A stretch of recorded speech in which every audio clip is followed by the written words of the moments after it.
Dua skenario paling realistis yang bisa bawa timnas Indonesia mencetak sejarah lolos ke Piala Dunia.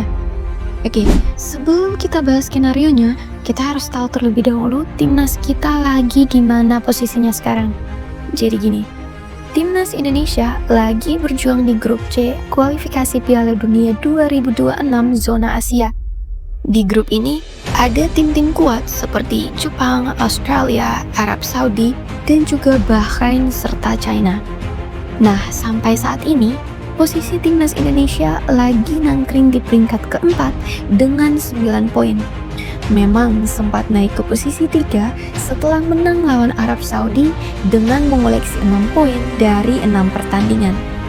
Dan secara keseluruhan, kita masih harus berjuang keras buat bisa lolos. Entah itu langsung lolos ke Piala Dunia dari round 3 ini, atau masih harus lanjut ke round 4. Yang penting sekarang, kita masih punya 2 pertandingan krusial banget yang bakal nentuin timnas Indonesia gimana nasibnya nanti. Yang pertama, kita bakal main kandang melawan China tanggal 5 Juni 2025. Nah, yang kedua ini lebih berat. Kita harus main tandang ke markas Jepang tanggal 10 Juni 2025. Lo tau sendiri kan, Jepang itu tim yang kuat banget dan mereka udah lolos ke Piala Dunia. Mereka kayaknya udah nyaman banget di puncak klasemen. Terus, gimana sih sistem lolosnya? Oke, jadi gini. Di babak kualifikasi ini, 2 tim teratas dari setiap grup A, B, dan C, itu otomatis dapat tiket ke Piala Dunia. Tapi, buat tim yang finish di peringkat ketiga dan keempat, itu akan diberikan kesempatan buat lanjut ke babak keempat.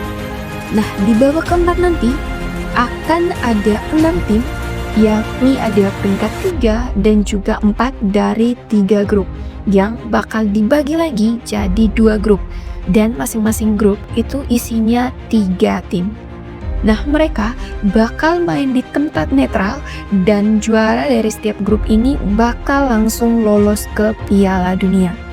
Nah, buat runner-up-nya, mereka masih harus berjuang lagi di babak kelima atau playoff Asia dan bahkan bisa sampai playoff antar konfederasi.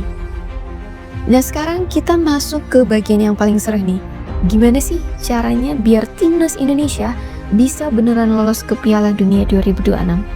Ini dia 2 skenario yang paling mungkin terjadi. Kita rangkum sebagai berikut. Oke, jadi gini. Di skenario pertama, ini ibaratnya jalan tol buat langsung ke Piala Dunia. Timnas kita harus sapu bersih 2 pertandingan sisa alias menang lawan China di kandang dan bikin kejutan dengan menang lawan Jepang di kandang lawan.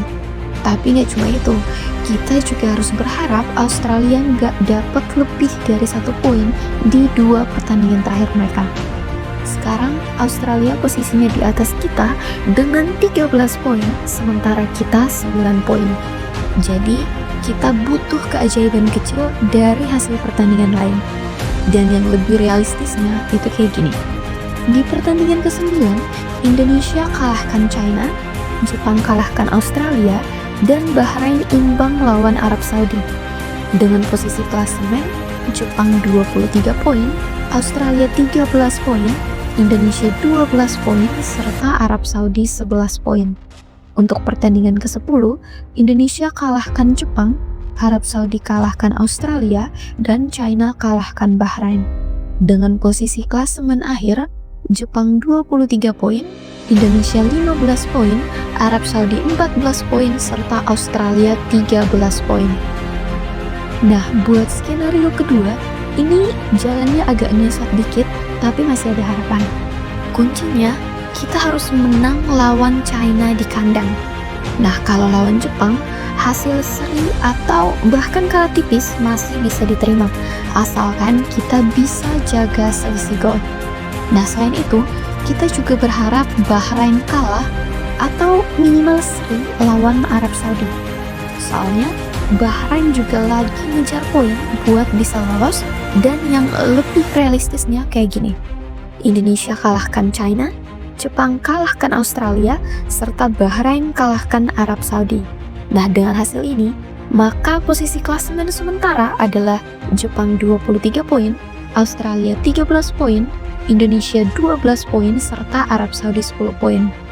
Untuk pertandingan terakhir, Indonesia imbang lawan Jepang, Arab Saudi kalahkan Australia, dan China kalahkan Bahrain. Maka posisi akhir klasemen bakal sebagai berikut. Jepang 23 poin, Indonesia 13 poin, Australia 13 poin, serta Arab Saudi juga memiliki poin yang sama, yakni 13. Nah, dengan catatan, timnas Indonesia harus mencetak banyak gol saat menghadapi China agar bisa unggul selisih gol. Nah, mengingat saat ini skuad Garuda minus 6 gol. Kalau kita finish di peringkat 3 atau 4, kita masih punya kesempatan di babak keempat. Nah, itu dia guys, dua skenario yang mungkin banget walaupun gak gampang bawa timnas Indonesia ke Piala Dunia. Gimana nih menurut kalian? Optimis gak? Jangan lupa juga buat like video ini, komen pendapat kalian gimana, terus share video ini ke teman-teman kalian yang juga pecinta bola. Dan pastinya jangan lupa buat subscribe channel ini biar nggak ketinggalan update seputar timnas dan info sepak bola lainnya. Check it out, let's go!